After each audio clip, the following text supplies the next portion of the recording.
Hello student, I am Anil Kumar Saxena. Welcome in my YouTube channel Expert Classes by Anil Saxena. Dear student, first of all I want to request you please subscribe and share my channel. Today I am starting question number 3 of exercise 7.1. In this question we have given AD and BC are equal perpendicular to a line segment AB so that CD bisect AB. इसने सबसे पहले आपको दे रखा है कि जो AD और BC हैं ये कैसी हैं, ये इक्वल परपेंडिकुलर हैं लाइन सेगमेंट किस पर, AB पर।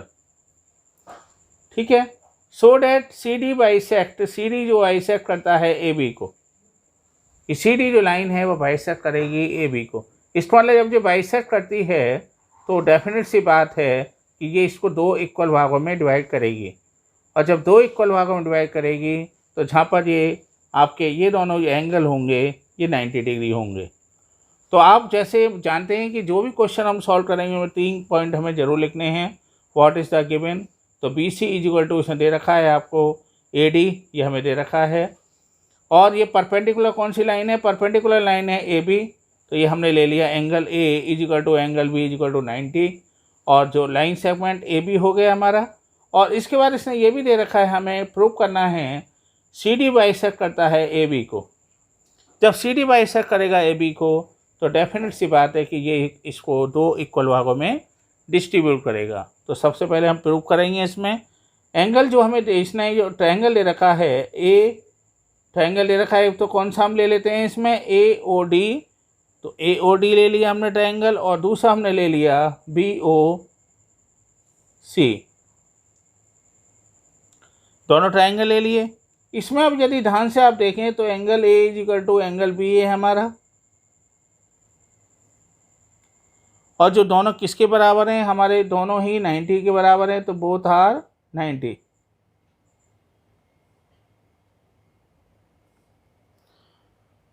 अब हमें जब एंगल मिल गया है तो इसका मतलब हमें पता चल रहा है या तो हम इसको बना दें एंगल साइड एंगल, और या फिर angle angle side.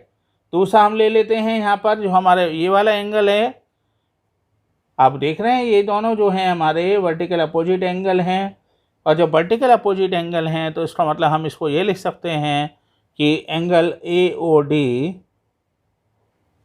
Is equal to angle BOD, और चाहें तो इसको आप लिख दीजिए इसका क्लियरेंस वर्टिकल अपोजिट।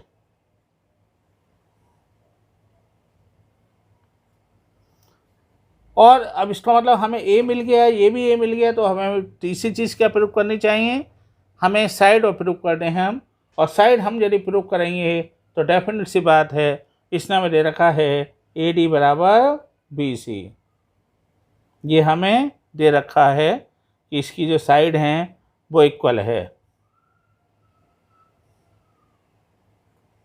अब तीनों चीज़ आ गई, इसके बाद आप क्या करेंगे, यहाँ पर मैं इसको प्रूव कर देता हूँ।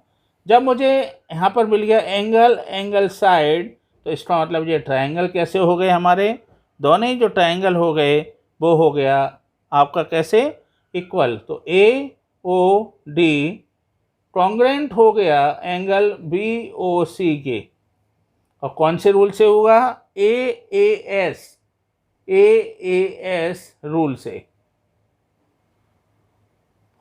सही है, जब A रूल्स हमने अपना लिया तो डेफिनेट सी बात है हम लिख सकते हैं कि OA बराबर हो गया हमारा OB के, कौन से, जब इसके एंगल इक्वल हैं तो साइड भी इक्वल होंगी, तो OA बराबर होगा OB according to CPCT rule. तो हम जब दोनों ही इक्वल हैं तो हम कह सकते हैं कि CD बाइसेक्ट करती है AB को, सो CB बाइसेक्ट AB, और यही हमें प्रूव करना है। Dear student, now I am solving question number 4 of exercise 7.1। In this question we have given L and M, L और M जो हैं वो पैरेलल लाइन है, इंटरसेक्ट हो रही हैं अनेदर पे ऑफ पैरेलल लाइन P और Q से। ये इसको इंटरसेक्ट कर रही हैं, ठीक है। ये पैरेलल लाइन है और इंटरसेक्ट लाइन है पी और क्यू। तो हमें शो करना है कि एंगल ए बी सी बराबर होगा एंगल सी डी ए के बराबर, ये हमें प्रूव करना है। और हमें चूँकि पहले ही दे रखा है उसने कि ये जो है हमें, तो यहाँ पर हम पहले जो दिया हुआ है जैसे हम लिखते आ रहे हैं क्वेश्चन में, गिवन है L and M are two parallel line. इसके अलावा इसने ये भी दे रखा है पी और क्यू जो है हमारे ये भी पैरेलल लाइन है। और इसने साथ में दे रखा है आपको कि जो ट्रायंगल है ए बी सी बराबर है ट्रायंगल सी डी ए। और यदि आप ध्यान से देखें तो ये जो बन रही है हमारी इमेज, ये इमेज क्या बन रही है, शेप कौन सी बन रही है, ये शेप हमारी बन रही है पैरेललोग्राम।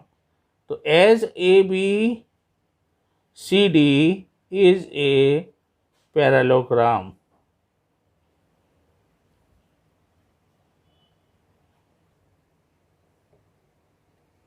तो ए बी सी डी क्या है, पैरेललोग्राम है। अब जब ये पैरेललोग्राम है तो सबसे पहले हम क्या प्रूव कर रहे हैं, यहाँ पर इसमें हमारा जो ए बी है वो सी डी है। पैरेललोग्राम में आप जो आपकी जो अपोजिट साइड है वो इक्वल होती हैं। तो इसका मतलब हम ये कह सकते हैं A B is equal to है सी डी। तो in parallelogram opposite side are equal.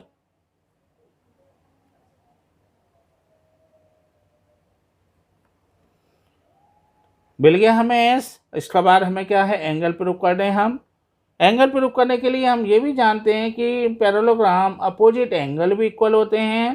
तो angle B is equal to हो गया एंगल डी, और हम लिख देंगे इसको in parallelogram opposite angle are equal.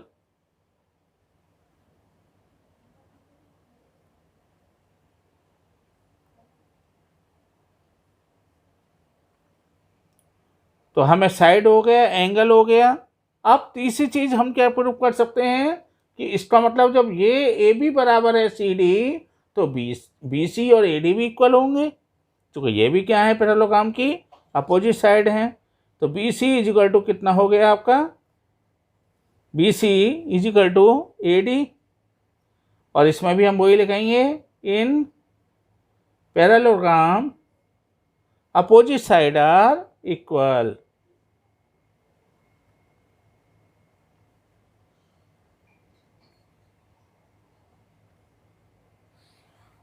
अब मैं इसको यहाँ पे रोक कर रहा हूँ। तो कौन सा रूल लगा आपका, पहला एस, दूसरा फिर ए फिर एस।